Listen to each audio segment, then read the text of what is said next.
barnaamijka abwaan qaalib maadaama tahay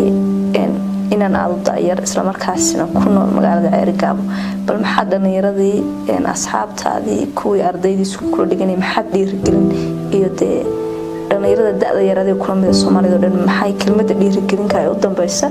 ee oranaysa maxay tahay waxaan ku dhiirigelinayaa dhalinyarada ila faacayga ah kuwa iga waaweyn iyo kuwa iga yaryarba inay ka kacaan fadhiga boorka iska tubaan qabyaaladu waa Soomaalida dib u dhigtay adduunka ka reebtay Somaliland meel walba Soomaaliya idil ahaan meel walba Soomaalida joogto qabyaalad ayaa hoos u dhigtay marka aad eegtid dalalkan inala jaarka sida Ethiopia adigu dalalka Afrika horumar ay gaadheen badankooda inkastoo lagu xanto iyagaba horumar la'aanta haddana horumar ay gaadheen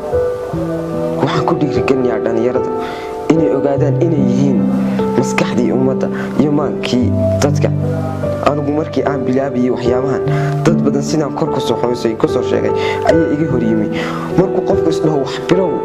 ama arrin gudagal dhibaatooyin ama caqabado badan ayaa ka hor imanaya sidii anigaba igu timi cid walbana ku timi marka dhalinyarada waxaan leeyahay ka kaca fadhiga nin walba wax ku fiican yahay ha ku dadaalo